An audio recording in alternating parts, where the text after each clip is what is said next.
on to the second lesson. I am Heather Thomas from the Helpful Counselor, and today we are going to be tackling a lesson number 2 in my free mini course on relational aggression. In lesson 1, if you remember, we talked about the definition of relational aggression. We looked at some examples, nonverbal as well as verbal, how to distinguish between a friendship problem and relational aggression, and when we need to call in some extra help and support when it starts to become bullying. So let's take a look in this lesson at the motivating factors behind relational aggression. Why do students resort to relational aggression? And I work with sort of my specialty is kids with severe emotional and behavioral needs. I'm also a certified special education teacher for children with emotional impairments. So that's really my thing. And I have worked with a lot of students with a lot of different challenges, and I always believe my tenet is that students do well when they can. When they are able to do well, they do well. Nobody likes to struggle. Nobody likes to feel out of control. And all behavior is actually a form of communication. So when relational aggression comes into play, it is because they are trying to get a need met and they lack a skill set, and that skill set can vary by child, by student, but they turn to relational aggression because in our society, in the United States, aggression is seen as okay. It is seen as strong. It is seen as powerful and in control.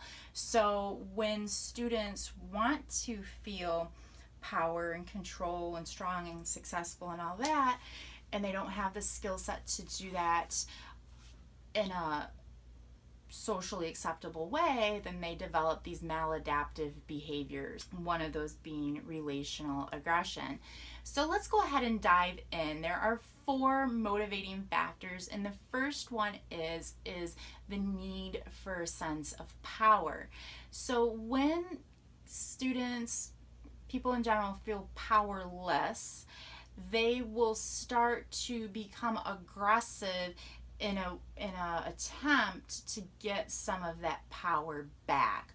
When you can cause something, when you can do something that has an end result, even if it's something as destructive as making somebody cry or feel horrible or that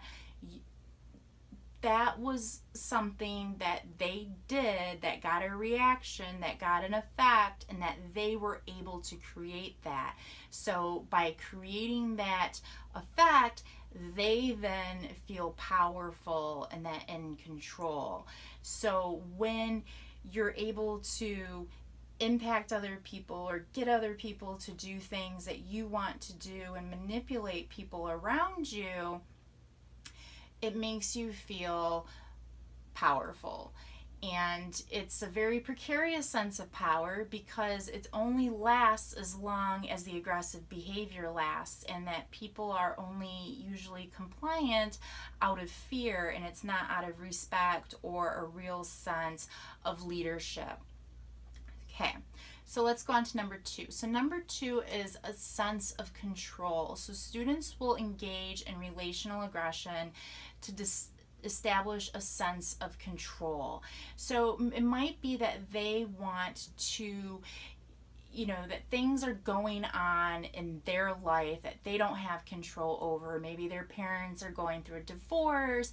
Maybe there's, substance use at home, or maybe, they've had to move again, or, they were evicted, or who knows what. Maybe there's just a lot of unknowns going on, and in order to get a sense of control, they want to control the people and things around them as best they can. So they start to say, who their friends can and can't invite to parties. They will threaten the loss of their friendship if they don't get compliance. They want to control what their friends are doing, and that can really come into play with relational aggression when their friends want to have other friends.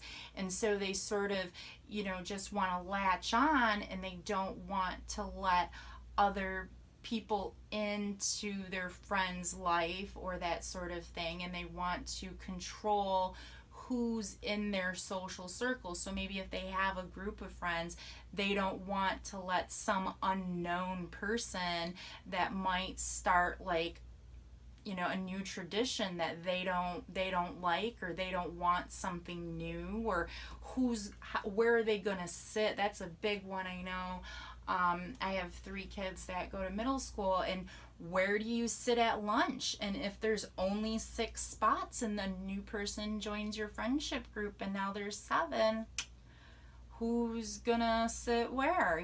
That's big stuff for them. So controlling who gets to come and go out of the friendship group can result into relational aggression. The third need is a sense of security. So that is sort of locking in their social standing within their peer group and using relational aggression to sort of keep other people in their place, or so that someone doesn't rise above them in social standing. So they don't want to lose friends, they don't want to lose their invites and all of that, so they try to keep other people out. Or if they feel like someone is getting too close, or if they feel like someone is possibly replacing them, then they will use relational aggression to try to take them down a couple notches. The fourth and one is sort of a departure from the other 3. The other 3 are more come from us trying to control and dominate things around them. And the last one is a need of safety, and it's to engage in relational aggression so that they do not become a target for relational aggression. So say maybe one of their friends is sort of that queen bee personality where they're just being mean and nasty to somebody, so they might join in on that because they don't want to then be targeted next. So they avoid being targeted of relational aggression by joining in and actually becoming aggressive themselves. So there you have it. Those are the 4 different motivating factors. We have the need for power, the need for control, the need for security, and the need for safety.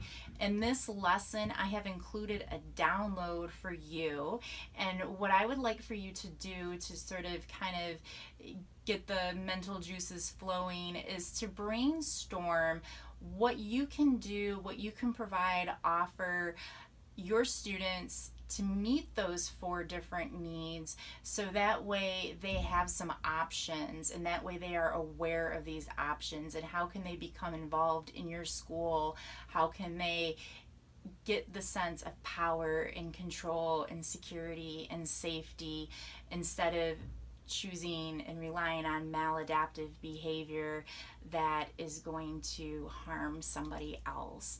So that's it for this time. The next lesson, we are going to look at the impact that relational aggression has on our students. So I'll see you there.